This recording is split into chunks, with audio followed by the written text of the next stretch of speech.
Hi, welcome back to my channel. ඉතින් අද ටිකක් දුක දවසක්. ඉතින් මං හිතුවා වීඩියෝ එකක් කරන්න ඕනි කියලා. මොකද මගේ YouTube channel එකේ මම මගේ live updates උත් දෙන නිසා. ඉතින් මුලින්ම කියන්න ඕනේ මේක මට හරි විශේෂ දවසක්. මොකද මම ඕස්ට්‍රේලියාවේ එඩියුකේටර් කෙනෙක් විදිහට මම මගේ ජොබ් එක පටන් ගත්තේ එක සෙන්ටර් එකකින්. ඉතින් ඒ සෙන්ටර් එකෙන් තමයි මම අද රිසයින් වෙන්නේ. ඉතින් අද තමයි මගේ ඒ රිසයින් වෙන දවස. ඒ කියන්නේ මගේ ඒ සෙන්ටර් එකේ මම ගත කරන අන්තිම දවස. මේක මට ගොඩක් විශේෂ වෙන්නේ මොකද මම මේ ඉන්නේ ගොඩක් පුංචි ළමයි එක්ක. ඉතින් එඩියුකේටර් කෙනෙක් කිව්වහම දන්නේ නැති කෙනෙකුට මම කිව්වොත් ඒ මොකද්ද කියලා early childhood education එහෙම නැත්නම් early childhood education and care කියන එක ලංකාවේ අපි හැමෝම දන්න දෙයට වඩා ටිකක් වෙනස් ඕස්ට්‍රේලියාවේ. මම මේ කතා කරන්නේ මගේ දැනුමින් මම දන්න තරමින්. එතකොට මම ඒක පටන් ගන්නේ ඒකේ තියෙන certificate 3 කියන course එක කරලා. ඉතින් ඕනම කෙනෙකුට මෙහේ ස්ටුඩන්ට් කෙනෙකුට හරි වෙන work visa ඉන්න කෙනෙකුට හරි තමන්ට ස්ටඩි කරන්න කන්ඩිෂන්ස් වලින් ප්‍රශ්නයක් නැත්නම් අපිට පුළුවන් ඒකට ඉන්ට්‍රස්ට් කෙනෙකුට ඒක කියන්නේ සර්ටිෆිකේට් 3 එක පටන් අරගෙන ඒක කම්ප්ලීට් කරලා ජොබ් ඔෆර් එකකට යන්න. ඉතින් මම මේකට ආවේ කියන්නේ සෙට් 3 කරලා මම මේකට ආවේ කොහොමද කියලා කිව්වොත් මම 2024 තමයි ජනවාරි වල තමයි මම පටන් ගන්නෙ මගේ කෝස් එක. ඉතින් ඒක කරන අතරේ කියන්නේ ඒක කරන්න මම පටන් අරන් ඒ කෝස් එකට එන්රෝල් වෙලා මාසයක් දෙකක් වගේ යනකොට මට ආරංචියක් ආවා මෙහෙ අලුත් සෙන්ටර් එකක් පටන් ගන්නවා කියලා. මට ඒ වෙලාවේ උමනාවක් තිබ්බේ නැහැ එඩියුකේටර් කෙනෙක් විදිහට ජොබ් එකකට යන්න. මට ඕනේ ඉගෙනගෙන ඉවර වෙලා යන්න.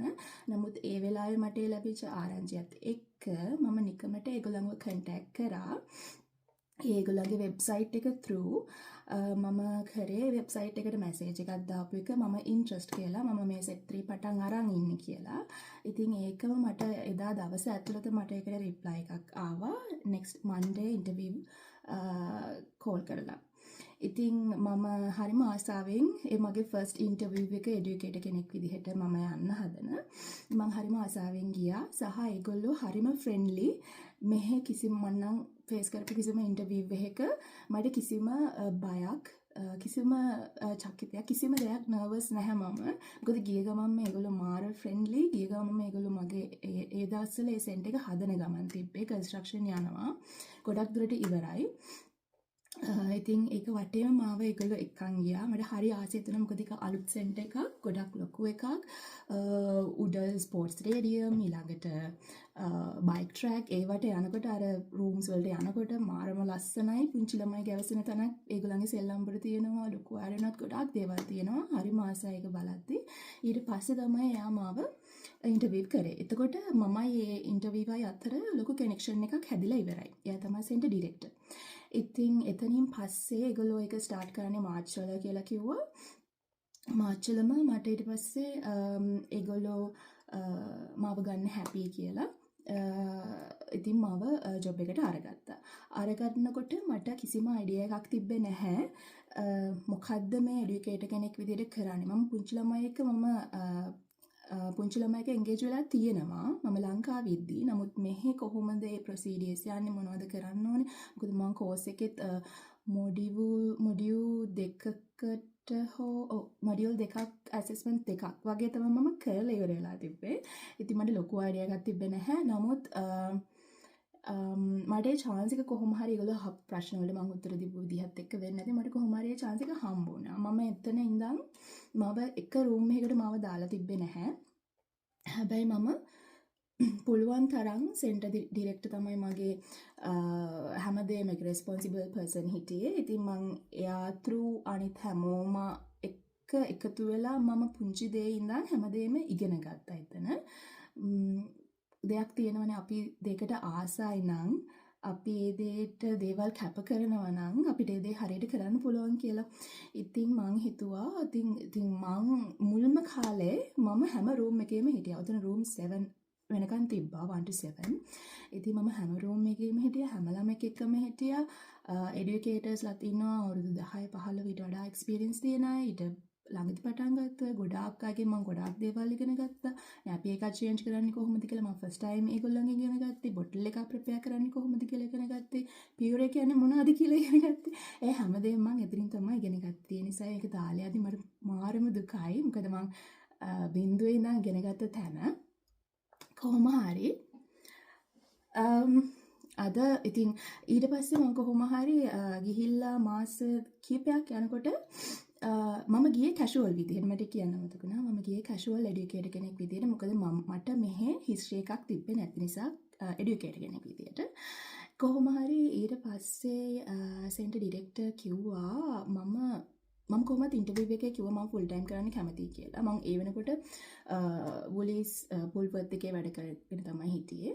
ඉතින් ඒගොල්ලෝ මට කැෂුවල් දෙන දවස්වලට මට එන්න බැරි වෙලා තිබ්බා. මොකද මම ඔල්රෙඩි අතන මට ෂෙඩියුල් කරපු ෂිෆ්ට්ස් තිබ්බ නිසා. ඉතින් ඊට පස්සේ සති දෙකක් තුනක් වගේ යනකොට සෙන්ටර් ඩිරෙක්ටර් මගෙන් අහුවා මාව පර්මනන්ට් කරන්න පුළුවන් ඔයා ඒකට කැමතිද කියලා. ඉතින් මම බොහොම කැමැත්තෙන් කිව්වා මම ඒකට කැමතියි. මම පර්මනන්ට් ෆුල් ටයිම් වැඩ කරන්න කැමතියි කියලා. එහෙම තමයි මට පර්මනන්ට් රූම් 2 කියන එක හම්බුනේ. රූම් 2 කියලා කියන්නේ ඒජ් එකෙන් ගත්තොත් අවුරුදු 1ත් 2ත් අතර කට්ටිය තමයි නේ. ටිකක් එහාට මෙහාට වෙනවා. ඉතින් ළමයි හරියටම අවුරුදු 1ත් 2ත් අතර නෑ. චුට්ටක් මාස කිහිපයක් අඩු වෙනත් පුළුවන්. වැඩි වුණාමත් එකපාරට අපි ට්‍රාන්සිෂන්ස් වලට යන්නේ නැහැ. මේ ඉතින් ඒ වගේ ඒ ළමයින්ත් එක්ක තමයි මට මේ අවුරුදු 1.5ක් වගේ පුරාවට ඉන්න හම්බුනේ. අවුරුදු 2කට වගේ කිට්ටු වෙන්න මම එඩියුකේටර් ජොබ් එක පටන් ගත්තට පස්සේ. ඒ ළමයින්ත් එක්ක ඉන්නකොට ඒක හරිම සුන්දරයි. මම ඒක හරියට හැමතිස්සෙම මගේ යාළුවෝ මගේ අම්මා හැමෝම එක්ක මම හැමතිස්සෙම කතා කරන දෙයක් ඒගොල්ලෝ කරන දේවල්. ඒ කියන්නේ ඒගොල්ලෝ හරි කඩ්ලි හරි කියුට්. ඉතින් ඒගොල්ලොත් එක්ක ගත කරන කාලය මට හරිම සුන්දර එකක් වුණා. ක්ලාස් රූම් එකට ගිය ගමන්ම මම මෙහෙම යූස් කරන්නේ සැන්ඩා කියන නම. ඉතින් ඒගොල්ලන්ට ඩී අකුර කියාගන්න ගොඩක් අයට අමාරුයි. ඉතින් ඒගොල්ලෝ කියන්නේ මට සැන්නා කියලා. ඉතින් එහෙම කියගෙන දුවගෙන ඇවිල්ලා මාව බදා ගන්නවා උදේට. ඒ හම්බෙන මොටිවේෂන් එක නිකන් වෙන කොහෙන්වත් ගන්න බෑ. එතනින් එහාට හරිම සතුටින් තමයි ක්ලාස් රූම් එකේ ඉවරනකම් ඉන්නේ. ඉතින් ඒගොල්ලන්ගේ පේරන්ට්ස්ලා වුණත් මට දෙන ෆීඩ්බැක් එක අනුව මට ඉතින් හිතෙනවා කොච්චර ඒගොල්ලොත් මට ආදරේද මම කොච්චර ඒගොල්ලොන්ත් එක්ක රිලේෂන්ෂිප් එකක් තියාගෙන හිටියද කියලා. එක පොඩි බබෙක් ඉන්නවා. එයා ගර්ල් කෙනෙක්. එයා කියලා තියෙනවා අම්මට උදේ ජම්ප් එක අඳන්න හදනකොට නෑ එයාට ඒක ඒ වෙලාවේ අඳන්න එපා. ඒක සැන්ඩාට පුළුවන්. ඒදි අඳන්න එහෙම කියලා. ආයෙක බොයි කෙනෙක් ඉන්නවා. ඒ බොයි කොහේ හරි ගිහාම කාර් පාක් එකකට ගිහාම මගේ කාර් එක කෝ කියලා අහනවලු. සැන්ඩගේ කාර් එක කෝ කියලා. ඉතින් අර ඒගොල්ලන්ගේ එතන සෙන්ටර් එකේ ඉන්නවට අමතරවත් ඒගොල්ලන්ට මම මතක් වෙනවා කියලා කියන්නේ මට ඒක හරි සතුටක්. ඒ දේවල් අහද්දි ඔහොම ගොඩාක් ඒවා තියෙනවා. ඉතින් කීප දෙනෙක් ඉන්නවා මම කොහේ ගියත් මම ටිෂු එකක් ගන්න සෑන්ඩ් පිට් එකෙන් එළියට ගියත් ඒ ටිකටත් මම පස්සෙන්ම එන කට්ටියක් ඉන්නවා. ඉතින් මම මේ ටික කිව්වේ මම කොච්චර හරි ආසාවෙන් මම මේ ජොබ් එක කරාද සහ ඒක මට කොච්චර හිතට දුකක්ද කොච්චර අමාරුද එතනින් මූව් වෙන එක කියලා. මම මෙල්බන් මූව් වෙන ඉන්න නිසා තමයි මම එතනින් අයින් වෙන්නේ. නැත්නම් මම කීරත් මෙහෙ හිටියනම් මම එතනින් අයින් වෙන්නේ නැහැ. ඉතින් කොහොම හරි අනිත් එක කියන්නනේ එඩියුකේටර්ස් එක මම හිටියේ රූම් 2 එකේ. රූම් 2 එක තමයි පර්ෆෙක්ට්ම රූම් එක මට තේරෙන විදිහට මම ඉන්නේ සෙන්ටර් එකේ. මොකද ඒකේ ඉන්න එඩියුකේටර්ස්ලාත් මාරම හොඳයි. හරිම කයින්ඩ්. අපිට දේවල් මෙහෙ ඉන්න කෙනෙක් වගේ දේවල් කරගන්න බැරි වෙන අවස්ථාවක් තියෙනවානේ. කිසිම අවස්ථාවක ඒගොල්ලෝ මට උදව් කරන්න පැකිලිලා නැහැ. මාරම විදිහට උදව් කරනවා. අනිත් එක කට්ටිය නිදාගත්තට පොඩි බබලා නිදාගත්තට පස්සේ තමයි හොඳම. මොකද අපි hina වෙලා ක්ලීන් කරත් අපේ ඩොකියුමන්ටරි පැත්ත අපි කරත් මොනවා කරත් අපි මාරම කොහොමද කියන්නේ ටීම් එකක් විදිහට හරිම සහයෝගයෙන් වැඩ කරනවා. මට ඒගොල්ලන්වත් දාලා යන හරිම දුකයි. කොහොමද දැන් දවස් 2-3ක ඉඳන් මම ඉන්නේ රූම් 3 එකේ. මොකද ඒගොල්ලන්ට ඕන වුණා මාව චුට්ටක් ඒගොල්ලන්ගෙන් අයින් කරලා අර අලුතෙන් මාව මගේ පොසිෂන් එකට ආපු කෙනාට ඒ ළමයින්ත් එක්ක රිලේෂන්ෂිප් එකක් අරගෙන යන්න උදව් කරන්න. ඉතින් කොච්චර වුණත් නර්සරි යාඩ් එකේ නිසා මට ඒ ළමයිව හම්බෙනවා, එඩියුකේටර්ස්ලා හම්බෙනවා. එඩියුකේටර්ස්ලා ඉතින් දකින පාර ආගේ දවසේ හෙට නේද, අනිද්දා නේද එහෙම කියනවා. ඉතින් මම දන්නේ දවස කොහොමද ගත වෙයිද කියලා මට ඒක හරි අමාරු වෙයි. ඒත් ඉතින් එහෙම තමයි ඉතින් ජීවිතේ දේවල් හම්බෙනවා නැති වෙනවා අපිට මූව් වෙන්න වෙනවා. අද මම මෙහි ඉඳී හෙට මෙල්බන් ඉඳී ඊට පස්සේ සමහර විට මම වෙන කොහේ හරි ඉඳී මම ලංකාවට යනවා මම රටේ කවුද දන්නේ අපි දන්නේ නැහැ මොනවා වෙයිද කියලා ඉස්සරහට. ඉතින් ජීවිතේ මේ වගේ දේවල් එනවා රිසයින් වෙනකොට ඒ දේවල් වලදී ඉතින් අපිට ඉමෝෂනල් වෙනවා. මොකද චූටි බබාලත් එක්කනේ ඉන්නේ. ඒගොල්ලන් කිව්වට තේරෙන්නේ නැහැ. මට ඔයාලව මිස් වෙනවා කියලා කිව්වට ඒගොල්ලන්ට තේරෙන්නේ නැහැ. ඒගොල්ලෝ එතකොට අහන්නේ මගේ තාත්තා එනවද මගේ අම්මා එනවද? ඒගොල්ලෝ හිතන්නේ එයා ගෙදර යනවා අම්මා තාත්තා එන හින්දා එයා ගෙදර යනකොට මට එයාව මිස් වෙනවා කියන එකයි මේ කියන්නේ කියලා. ඒගොල්ලන්ට තේරෙන්නේ නැහැ මං ආයේ ඒගොල්ලන් ගාවට ආයේ එන්නේ නැහැ කියන එක ඒගොල්ලන්ට තේරෙන්නේ නැහැ. මොකද ඒගොල්ලන් චූටි හරි වචනෙන් දෙකෙන් තමයි ඒගොල්ලෝ ගොඩක් කතා කරන්නේ. අවුරුදු දෙකට අඩු අය නිසා. ඉතින් එහෙම තමයි. ඉතින් මට හිතුණා මගේ අද අන්තිම දවස් මං එඩියුකේටර් කෙනෙක් විදියට ජොබ් එක කරන සෙන්ටර් එකේ අන්තිම දවස කියන්නේ විශේෂ දවසක් මට. මොකද ඒක හරි ලස්සන මතක තියෙන තැනක් නිසා. ඉතින් මට හිතුණා ඒ දවසේ එඩියුකේටර් කියන්නේ කවුද? ඒකට පාත් එක මොකක්ද? ඒ කියන්නේ ඒකට කෙලිම යන්න පුළුවන් සෙට් 3 කරලා. ඉතින් ඒකේ තව ඉස්සරහට තියෙන ඩිප්ලෝමා කරන්න පුළුවන් ECT. ඉතින් ඒ වගේ දේවල් කරන්න පුළුවන්. ඉතින් එහෙම යන්න පුළුවන්. ඒගොල්ලන්ගේ එක්ස්පීරියන්ස් එක අපිව ජොබ් එකකට ගන්නකොට ඒ දේවලුත් බලනවා. ඉතින් හරිම kind heart ඊට පස්සේ හරිම කාම් කෙනෙකුට තමයි ගොඩක් වෙලාවට කරන්න පුළුවන්. හැමතිස්සෙම තරහ ගන්න හරිය නැත්තම් පොඩි ළමයිගේ දේවල් තේරෙන්නේ නැති ගොඩක් big behaviors තියෙන ළමයි ඉන්නවා. ඉතින් ඒගොල්ලන්ට අපිට ගහන්න බෑ, ඒගොල්ලන්ට බනින්න බෑ, ඒගොල්ලන්ට දෙයක් පැහැදිලි කරන විදිහක් තියෙනවා. ඊට පස්සේ හැමතිස්සෙම දෙයක් තේරුම් කරනවට වඩා ඇන අපිට ඒගොල්ලොන් ගාවට ගිහලා ඒගොල්ලොන් ඉන්න තැනට බැහැලා ඒ දේ කරන්න පුළුවන් නම් මම හිතනවා ගොඩක් ළමයින්ගේ big behaviors අපිට control කරන්න පුළුවන් කියලා. ඉතින් ඒ දේවල් එක්ක ඉතින් මම හිතුවා මගේ අන්තිම දවස මෙහෙම වීඩියෝ එකකින් share කරගන්න ඕනේ කියලා. අනිත් එක මම සමහර විට මම පොඩි clips ටිකක් එකේ ගනී. මම එහෙම ගන්න පුළුවන් වුණොත් මම මේ වීඩියෝ එකට attach කරන්නම්. කොහොමත් මට ළමයි වුවත් ෆ්ලෝ එකේවත් මට ෆෝන් එකක් අරන් යන්නවත් බෑ. ඒක කරන්න බෑ. කියන්නේ ළමයිගේ ෆොටෝස් ගන්න බෑ. අපිට තියෙන දෙයක් තමයි ඔරියන්ටේෂන් එකට ළමයි ආවහම පේරන්ට්ස් ලාගේ කන්සෙන්ට් එක අපි ගන්නවා. කියන්නේ සෝෂල් මීඩියාස් වලට ඕකේද නැද්ද කියන එක. කියන අපිට ෆොටෝස් අරගෙන අපි කොහොමත් කියන්නේ end of the day අපි දානවා. මගේ නම් අපේ එක මම කියන්න නැතුව ඉන්නම් ඒ නම මොකද ඒක කිව්වහම මේ මමගේ සෙන්ටර් එකේ නම කියන්න වෙන නිසා එක දෙයක් තියෙනවා. ඒ කියන්නේ අපි ෆොටෝස් දාලා යාළගේ ඩේ එකේ අපි මොනවද කරේ ඊට පස්සේ ඩේ එකේ තිබ්බ දේවල් ටික අපි සේරම ඇටච් කරලා දානවා. එතකොට එතන ළමයින්ගේ ෆොටෝස් තියෙනවනේ. ඉතින් ඒකට පේරන්ට්ස් ලාගේ කන්සෙන්ට් එක ඕන. එහෙම නැති අය ඉන්නවා නම් ඒගොල්ලන්ට ඒ අර අපි පබ්ලික් දාන එකේ දාන්න නැතුව ඒගොල්ලන්ට වෙනම ඒ පේරන්ට්ස් ලා විතරක් ටැග් කරලා දාන අවස්ථා තියෙනවා. ඉතින් ඒ නිසා අපිට ෆෝන් පල්ලෙහාට කියන ෆ්ලෝ එකට ගෙන යන්න දෙන්නෙත් නැහැ. අපිට ෆෝන් එක අපේ ලොකේ එකේ දාලා තමයි යන්න වෙන්නේ. ඒ නිසා මට එහෙම ෆොටෝස් එහෙම වීඩියෝස් ගන්න නම් බෑ. හැබැයි පුළුවන් විදිහට සෙන්ටර් එකේ ක්ලිප්ස් මොනවා හරි ගන්න පුළුවන් වුණොත් එහෙම අරන් ඉන්නම්. අනිත් එක මම හවස රීජනල් එයාපෝට් එකට යනවා මෙහි තියෙන.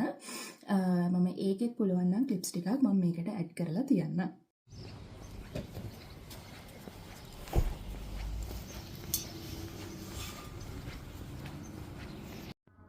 මේ තියෙන්නේ අපේ සෙන්ටර් එකේ ස්ටාෆ් රූම් එක. ඉතින් මට හිතුණා ක්ලිප් එකක් දාන්න චයිල්ඩ් සෙන්ටර් එක ස්ටාෆ් රූම් එකක් කොයි වගේද කියලා පෙන්නන්න ඕන හින්දා අපේ ලොකර්ස් පවා තියෙන්නේ උතන තමයි.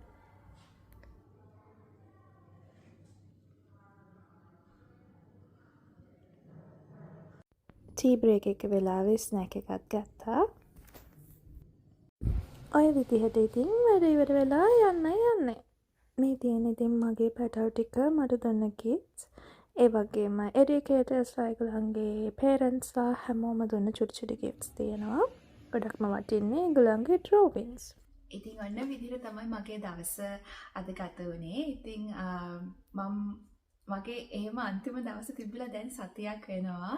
මම අලුත් තැනටත් ඇවිල්ලා ඉන්නේ. ඉතින් මට හිතුණා මේ වීඩියෝ එක මෙතනින් ඉවර කරන්න ඕනනේ. ඒ නිසා මට හිතුණා එදා දවස මම කොහොමද ගත කරේ කියලාම වීඩියෝ එක එන්ඩ් කරන්න ඕනේ කියලා. ඉතින් එදා දවසේ මම පුරුදු විදිහට room 3 එකට තමයි sign in උනේ. මොකද ඒ දවස් දෙක තුනක්ම ඒගොල්ලෝ මාව room 3 එකේ තිබ්බ නිසා. හැබැයි room 3 එකට log වුණාට පස්සේ තමයි sign in වුණාට පස්සේ තමයි මට තේරුනේ මම day plan එක check කරද්දී මාව අද room 2 එකට තියලා කියලා. මට කවුරුත් කිව්වේ නැහැ. ඒ නිසා මම දන්නේ නැහැ.